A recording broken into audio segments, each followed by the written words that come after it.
grade I gave the O-line was a D. I gave the O-line a D. And so I don't think all that's on Jawaan Taylor. I don't think it's all on him, but he has a big hand. And, obviously we talked about the alignment, okay? It was one of the things that I had alluded to on Twitter that they're going to be looking at. We knew they were going to start looking at the alignment. I told you, I talked to my NFL official, and that was something he brought up. He brought it to me, said, look, Jason, that was the main thing that we seen. New York should have said something, was Juwan's alignment. And so as soon as they called it, I knew. I was like, well, there it is. They knew before the game that they was going to fuss about this and argue about it. So it came up, they called it, so be it. The other thing was the false start. I told you last week, like, hey, no, he's not getting the jump. He's early. He's early. That's what that is. And so, yeah, we can say great anticipation and all those different things that, hey, somebody else is doing it. All we can worry about is what we do, okay? We can't worry about, well, somebody else. Look, they're going to keep their eyes on you, okay? Like Patrick said, they got almost picking on him. They did. They came in with a list saying, look, Juwan Taylor's going to be doing this. You got to make sure he's not doing that. Watch after this guy. So they was going to be looking at him on every little thing. So we know with the two holding calls, the illegal formation, the false starts, all those different things, was just a snowball effect. And then pulling him out of the game, that was like a question. I was like, because when I looked at the game and he pulled him out, I was like, well, maybe he's hurt. He got dinged or something, and it wasn't. So maybe it was like one of those things that a coach pulls a guy out and just gives him a place to just kind of get his head right, okay? Maybe like, hey, man, just come over here, just settle down for a second. I just want you to sit here, just think about it for a little bit. Settle down. And now we got to talk about this. He's playing his old team, all right? He's playing his old team, so his emotions and everything is high. And so I know he's sitting there thinking like, yo, I'll go against these guys all the time, and I know it's a lot of trash talk, and I'm sure it was a whole lot of trash talking leading up to this. And so maybe that's what he just needed to come back and settle down a little bit, refocus. And so it's a big part of it. Do you think, and this is one thing a lot of people have been pointing out on Twitter in our chat right here, I think like 2021, I think Juwan Taylor only had 3 called false starts in the entire game or entire season that year. But then in this game alone, 2. And it's like, do you think it's because he plays? Because a lot of people are saying it's a Chief conspiracy where it's like it hasn't been an issue until he plays for the Kansas City Chiefs, and now all of a sudden they're keying in on it. Lane Johnson does it; he's praised for it. Well, I tell you what, I think it's 2 things that could be happening here. One is you got a new quarterback with a new cadence, okay, and it takes some time to learn that, and so you've been used to hearing somebody's voice for a couple of years, and then get a new voice.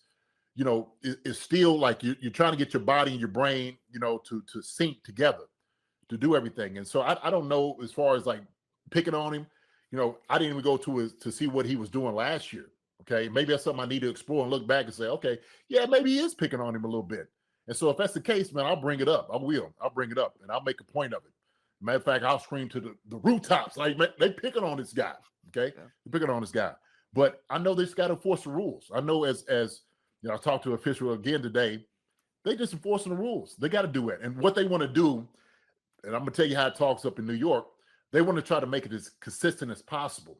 Okay, so it's going up the ranks that they're going to be watching, not just Juwan Taylor, but if another team knows another tackle is doing that, they should be crying to the refs too, like, hey, look, before this game, watch for 74, 75, or whoever it may be. Watch Lane Johnson, watch how he's doing it too. And so you make a case. Before the game, that's what you do to referees. You put it in their ear, you let them know. Matter of fact, when they run by you, watch him getting off sides, watch him. And sometimes they listen to these guys. If you're in their ear enough, refs know. You can almost help them dictate a call. You can almost help them pull a flag out, just by talking to them even more, right? And you're just kind of on their back. So maybe it is. Maybe there's some validity in that thing. But let me go ahead and finish up with my grades on the O-line.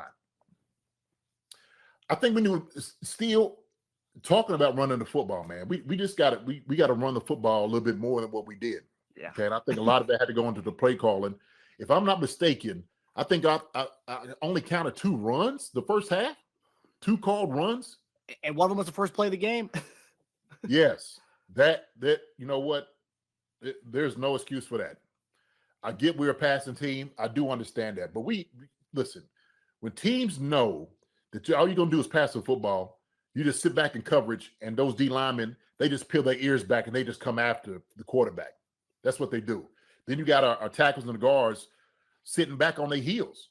So it makes it tough for guys. It makes it tough, especially when you're trying to run the football.